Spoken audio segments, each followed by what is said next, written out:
A ver, lamentablemente muchas personas, y a veces en ese sentido no tienen la culpa, no conocen cómo funciona el sistema judicial norteamericano. Vivimos aquí, la verdad, y uno mismo, aquí yo aprendo mucho con usted, pero hay cosas que ni me pasan por la mente. Pero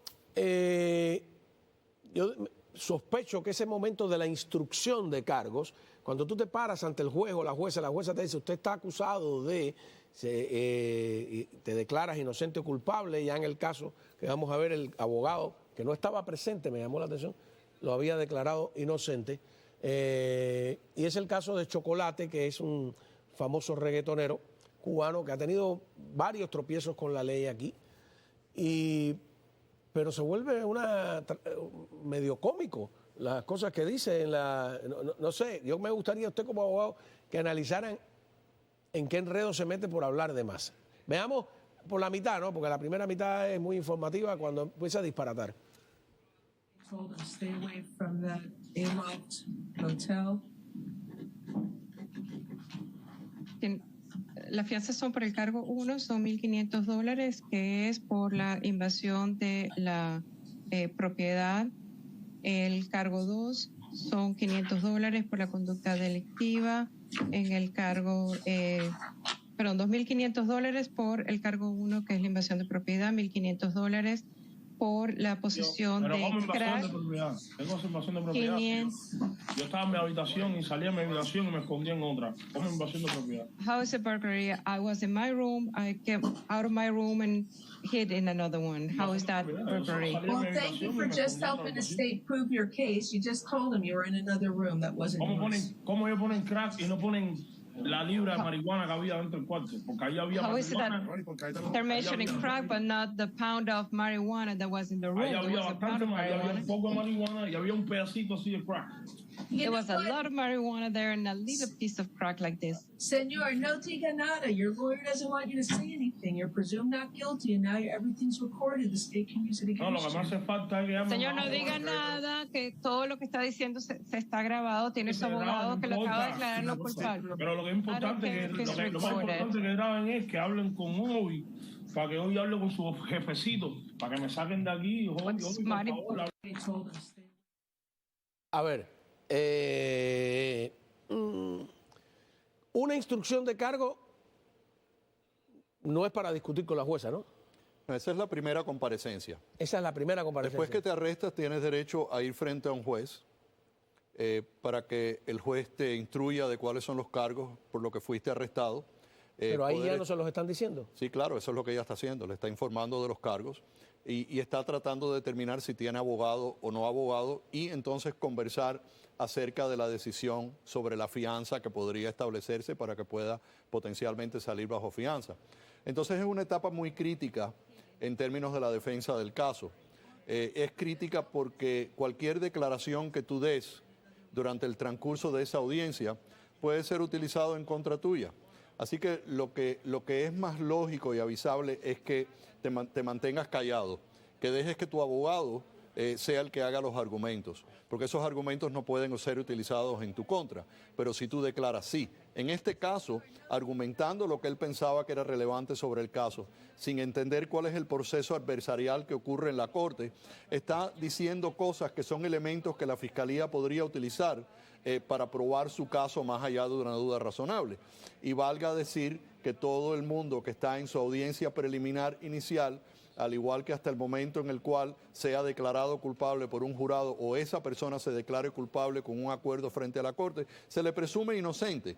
Por eso es que para que tú puedas valorizar y puedas utilizar esos derechos constitucionales, tienes que mantener tu silencio, particularmente cuando vas a hablar como está hablando él, elementos y cosas que tienen que ver con haber entrado en una habitación que se le acusa que entró, de haber estado en posesión de ciertas drogas que ahora él lo verifica que las tenía, dice ciertas cosas que podrían ser admisibles contra él. A lo mejor no dándose cuenta de lo que está diciendo, a lo mejor no se siente bien, no entiende, el abogado luce perplejo con respecto a lo que que estaba presenciando, viendo a su cliente dando declaraciones que son admisibles, que podrían ser utilizadas en su contra. Es mejor permanecer callado, dejar que el abogado se desempeñe. Si no tienes un abogado, esperar a que la corte te ponga uno para que entonces comience tu defensa. Eso no fue la mejor práctica del señor y espero que se dé cuenta y que otras personas similarmente situadas se den cuenta de no dar esas declaraciones de esa forma. Claro. Pero en cierto modo, cuando él dice que había 1 libra de marihuana, después dice que había mucha marihuana, a mí me da la impresión casi que está acusando a la policía de haberse robado la marihuana, ¿no? Porque me dicen, ¿de dónde está la marihuana? ¿Por qué hablan del crack? O a lo mejor es una conclusión mía, ¿no? Y no tiene nada que ver. Bueno, la especulación puede ser que haya una especulación con respecto a si está acusado de eso, si hay algún problema evidenciario para demostrar que él estaba en posesión de algo, si realmente no lo estaba. Pero al hablar acerca de la libra de marihuana que estaba ahí, el poquito de crack que supuestamente encontraron. ¿Se está inculpando? Yo creo que se inculpa. Yo creo que la Fiscalía agradece esa bonanza de declaraciones que está dando, porque podrían ser utilizadas en su contra. No sé si él tiene un récord delictivo previo o si está acusado de otras ofensas también, pero de todas maneras podría complicar el caso y lo mejor es mantenerse callado durante cuestionamiento con la policía, durante el tiempo que está frente al juez, en cualquier vista, no es lo más apropiado. ¿Son delitos graves eso? Bueno, porque veo que le da 2.500 en la invasión de propiedad, 1.500 la conducta delictiva, de eso es de fianza, que tú pagas que el 10%, ¿no? Bueno, tú puedes pagar el 10% de la fianza como la prima, ¿no? Con un fiancista, es lo que cuesta la fianza. Es como la prima que tienes que pagar para el seguro de tu carro. La fianza es un seguro.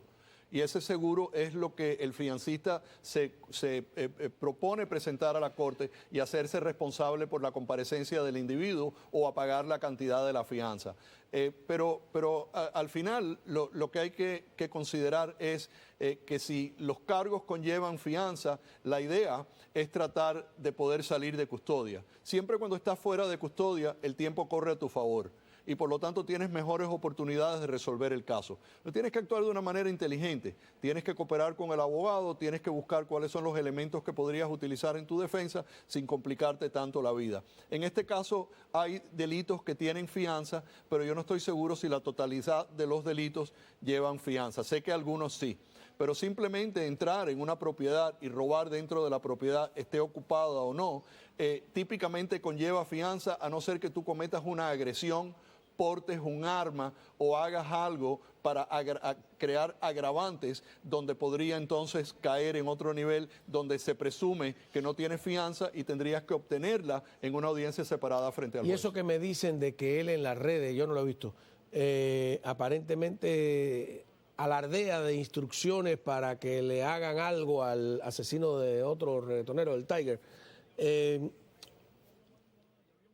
Eso es delito si tú amenazas a alguien en las redes. En Cuba le llaman, en el lenguaje de barrio, le llaman pitar regado. Que es que tú hablas al que le sirva el sayo que se lo ponga, ¿no? Bueno, las amenazas que se hacen obviamente podrían ser delitos si tú tienes una habilidad que aparentas tener de poder lograr llevar a cabo esas amenazas que estás haciendo, si la persona está con miedo en una situación en la cual la agresión podría ser inminente. Pero eso tendría que evaluarlo la Fiscalía dentro del compendio de informaciones relevantes que podría tener. También de eso. Y podría constituir un crimen si los elementos evidenciarios aledaños a esas declaraciones lo llevan a un nivel delictivo donde podría ser acusado en el contexto de otros detalles. Imposible comentar sobre ese caso específicamente sin saber un poco más. Claro, y si tú tienes muchos pequeños delitos o medianos o qué sé yo y eres residente, ¿te pueden quitar la residencia? Yo creo que esa pregunta mejor se la haces a un abogado de inmigración, que es lo que yo haría, preguntarle a un abogado de inmigración. Ok.